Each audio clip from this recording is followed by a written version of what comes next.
ശിരോവസ്ത്ര വിവാദത്തിൽപ്പെട്ട saint Reetha സ്കൂളിലെ PTA president NDA സ്ഥാനാർത്ഥിയായിരിക്കുന്നു. Kochi കോർപ്പറേഷനിൽ 62ാം ഡിവിഷനിലാണ് ജോഷി കൈതവളപ്പിൽ മത്സരിക്കുന്നത്.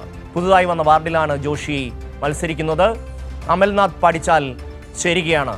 അമൽ, ഇയാളാണെന്ന വിദ്യാർത്ഥിനികൾക്ക് ഹിജാബ് ധരിക്കുന്നതുമായി ബന്ധപ്പെട്ട് വലിയ വിഷയമുണ്ടാക്കാനും മാധ്യമങ്ങളോട് സംസാരിക്കാനും ഒക്കെ മുന്നിട്ട് നിന്നത് ഇപ്പോൾ NDAയുടെ സ്ഥാനാർത്ഥിയായിരിക്കുകയാണ്. NDA സ്ഥാനാർത്ഥി എന്ന് പറഞ്ഞാൽ BJPയുടെ സ്ഥാനാർത്ഥി ആണ് എന്നാണോ?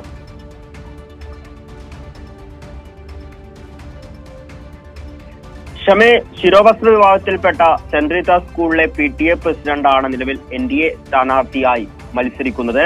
കൊച്ചി കോർപ്പറേഷനിലെ 62ാം ഡിവിഷനിലാണ് ജോഷി കൈതവളപ്പിൽ എന്ന ഇയാൾ മത്സരിക്കുന്നത്. നാഷണൽ പീപ്പിൾസ് പാർട്ടി പ്രതിനിധിയായാണ് ജോഷി മത്സരിക്കുന്നത്. ഇന്ന് BJP ജില്ലാ കമ്മിറ്റി ഓഫീസിലെത്തിയ ജോഷിയെ സ്ഥാനാർത്ഥിയായി പ്രഖ്യാപിക്കുകയാണ് ചെയ്തത്. ഈ 62ാം ഡിവിഷൻ അത് പുതുതായിട്ട്, അതായത് ഇത്തവണയാണ് അവിടെ ഒരു മത്സരം നടക്കുന്നത്. ഇപ്പോൾ ഷമി സൂചിപ്പിച്ചതുപോലെ തന്നെ ഈ ശിരോവസ്ത്ര വിവാദം ഉണ്ടായ ആ ഒരു സമയത്ത് തികച്ചും വിദ്യാർത്ഥികൾക്ക് പ്രതികൂലമായിട്ടുള്ള നിലപാടായിരുന്നു PTA പ്രസിഡന്റായ ജോഷി കൈതവളപ്പിൽ അന്ന് സ്വീകരിച്ചിട്ടുണ്ടായിരുന്നത്.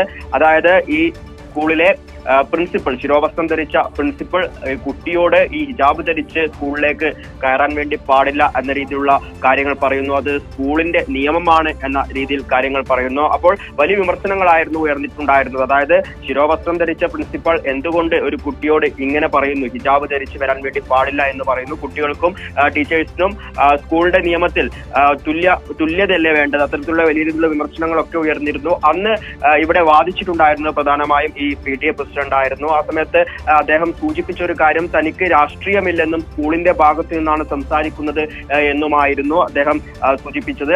ആ വ്യക്തിയാണ് നിലവിൽ ഇന്ന് BJP ജില്ലാ കമ്മിറ്റി ഓഫീസിൽ എത്തി സ്ഥാനാർത്ഥിയായി മത്സര രംഗത്തേക്ക് വരുന്നത്. 62ാം ഡിവിഷൻ, അതായത് കൊച്ചി കോർപ്പറേഷനിലെ 62ാം ഡിവിഷനിലാണ് ജോഷി കൈതവളപ്പിൽ മത്സരിക്കുന്നത്. അമൽ, ഇപ്പോ ഈ സ്കൂളിൽ അങ്ങനെ കഴിഞ്ഞ ദിവസം നമ്മുടെ വന്ദേ ഭാരതിന്റെ ആ പാട്ട് പാടിയ വിഷയത്തിൽ, ഗണഗീതം പാടിയ വിഷയത്തിൽ അവിടെ ഒരു സ്കൂളിൻ്റെ പ്രിൻസിപ്പൽ ഇത് സംബന്ധിച്ച് വിശദീകരണം നൽകുകയാണ്.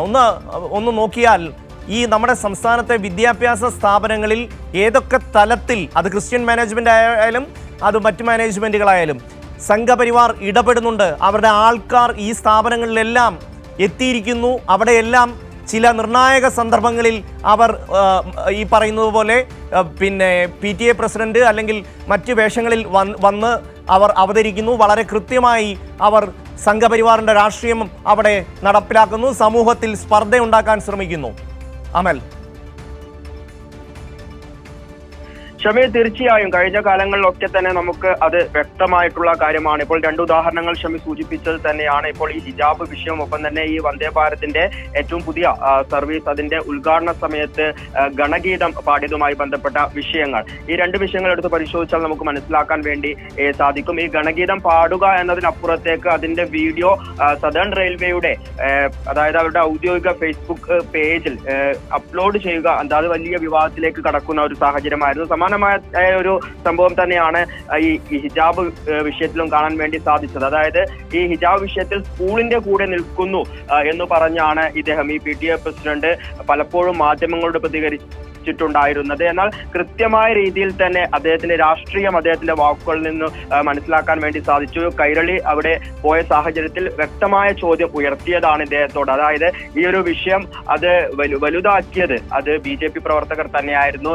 BJP പ്രവർത്തകർ അതെടുത്ത് വലിയ ചർച്ചാ വിഷയമാക്കി അത്തരമൊരു സാഹചര്യമായിരുന്നു. അക്കാര്യം കൈരളി ചോദിക്കുകയും ചെയ്തിരുന്നു. അതായത് BJP പ്രവർത്തകരല്ലേ ഇത്തരത്തിൽ ഈ ഒരു വിഷയത്തെ വലുതാക്കിയത് എന്ന് പറയുമ്പോൾ അങ്ങനെയല്ല എന്ന് പറഞ്ഞ് BJP പ്രവർത്തകരെയും നേതാക്കളെയും ഒക്കെ സംരക്ഷിക്കുന്ന രീതിയിലുള്ള പ്രതികരണങ്ങളാണ് ഇദ്ദേഹത്തിന്റെ ഭാഗത്തുനിന്നും ഉണ്ടായത്.